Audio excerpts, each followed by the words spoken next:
আসসালামু আলাইকুম। বর্তমান দেশের বাজারে বাজেট স্মার্ট ওয়াচগুলোর চাহিদা রয়েছে প্রচুর পরিমাণে। সেই ধারাবাহিকতায় আজকে আমি আপনাদের মাঝে একটি বাজেটে অলরাউন্ডার স্মার্ট ওয়াচের রিভিউ নিয়ে হাজির হয়ে গেছি। আমার হাতে যে স্মার্ট ওয়াচটা দেখতে পাচ্ছেন এটার নাম হচ্ছে Haylou RS4। যদিও এটা বেশ কয়েক মাস আগে বাজারে রিলিজ হয়েছে, তারপরেও এই বাজেটে এটি এখনও best value for money offer করছে। আর আমরা যারা অল্প বাজেটের ভিতর একটা স্মার্ট ওয়াচ কেনার কথা ভাবছি, তাদের মেইন চাহিদা থাকে গুড লুকিং, ভালো বিল্ড কোয়ালিটি এবং তার সঙ্গে যদি একটা অ্যামোলেড ডিসপ্লে হয় তাহলে তো আর কোনো কথাই নেই। তো এই স্মার্ট ওয়াচটা এর সবগুলো দিকই ফুলফিল করছে এবং এর সাথে আরও এক্সট্রা কিছু বেনিফিটও দিচ্ছে। তো আজকে সম্পূর্ণ ভিডিও জুড়ে আমরা এই স্মার্ট ওয়াচটা নিয়ে কথা বলবো এবং এটা কাদের জন্য ভালো চয়েস হতে পারে এ বিষয়ে আপনাদেরকে জানানোর চেষ্টা করব। তো চলুন প্রথমে আমরা আনবক্সিং ভিডিওটি দেখে নিই, তারপর বিস্তারিত আলোচনা করা যাবে।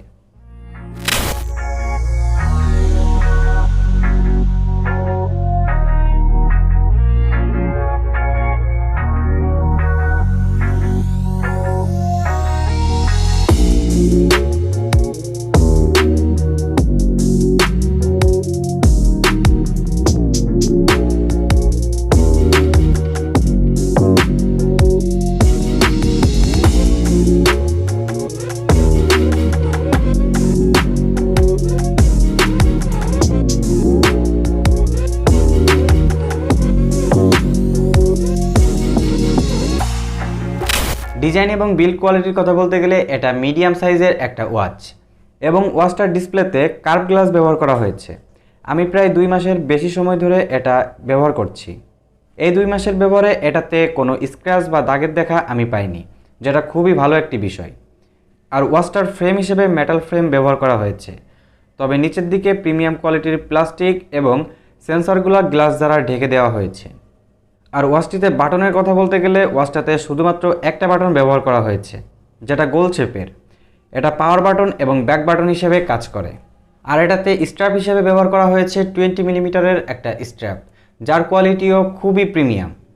তবে আমার কাছে স্ট্র্যাপের একটা জিনিস ভালো লাগেনি, সেটা হচ্ছে স্ট্র্যাপটা অনেকটা অ্যাপেল ওয়াচের মতো ডিজাইন করা হয়েছে। অ্যাপেল ওয়াচের মতো ডিজাইন করা হয়েছে বলে এটা কোনো প্রবলেম না। এটাতে মেইন প্রবলেম হচ্ছে এটা হাতে পড়তে এবং হাত থেকে খুলতে কিছুটা সময় লাগে। আর বিশেষ করে হাতে পড়ার সময় একটু সময় নিয়ে পড়তে হয়, তবে হাতে পড়ার পরে একদমই কমফোর্ট ফিল পাওয়া যায়। আর আপনি চাইলেও স্ট্র্যাপগুলো চেঞ্জ করে অন্য স্ট্র্যাপগুলো ব্যবহার করতে পারবেন। আর ওয়াচটা খুবই লাইট ওয়েটের রাখা হয়েছে, মাত্র 48 গ্রামের আশেপাশে। এবার আসি ওয়াচটির ডিসপ্লে সেকশনে। ওয়াচটিতে ডিসপ্লে হিসেবে ব্যবহার করা হয়েছে 1.78 ইঞ্চি একটি অ্যামোলেড প্যানেল, যার রেজুলেশন হচ্ছে 368/448। ডিসপ্লেটা খুবই ব্রাইট, আউটডোরে সরাসরি সানলাইটে দেখতে কোনো রকম প্রবলেম হয় না। আর সত্যি কথা বলতে ডিসপ্লেটা আমার কাছে অনেক ভালো লেগেছে, কারণ ডিসপ্লেটাতে সব ধরনের কালার অ্যাকুরেটভাবে শো করে। আর ডিসপ্লেটার সাইজ তুলনামূলক একটু বড় হওয়ায় এটা দেখতেও অনেকটা সুন্দর লাগে। আর সবথেকে ভালো ব্যাপার হচ্ছে এটার বেজেল খুবই ন্যারো রাখা হয়েছে। আর ডিসপ্লেটার টাচ রেসপন্সের কথা বলতে গেলে এটার টাচ খুবই ভালোভাবে কাজ করে, কোনো রকম স্লো বা ল্যাগের দেখা আমি পাইনি। তো টাচ কোয়ালিটি এবং ডিসপ্লে কোয়ালিটি যে কাউকেই সন্তুষ্ট করবে। এবার কথা বলা যাক ওয়াচটার ফিচার নিয়ে। ওয়াচটাতে টোটাল প্রয়োজনীয় 12টি স্পোর্টস মোড রয়েছে, সবগুলাই মোটামুটি অ্যাকুরেট রেজাল্টই দেয়। এছাড়াও হার্ট রেট মনিটরিং এবং ব্লাড অক্সিজেন টেস্টেও মোটামুটি অ্যাকুরেট রেজাল্টই পাওয়া গেছে। আর ওয়াচটাতে IP68 ওয়াটার রেজিস্টার্ড রেটিং রয়েছে, যেটা টুকটাক বৃষ্টির পানি ছিটে ফোটা বা অজু করতে গেলেও কোনো প্রবলেম হবে না। তবে সরাসরি পানিতে নেমে সাঁতার কাটা থেকে বিরত থাকবেন।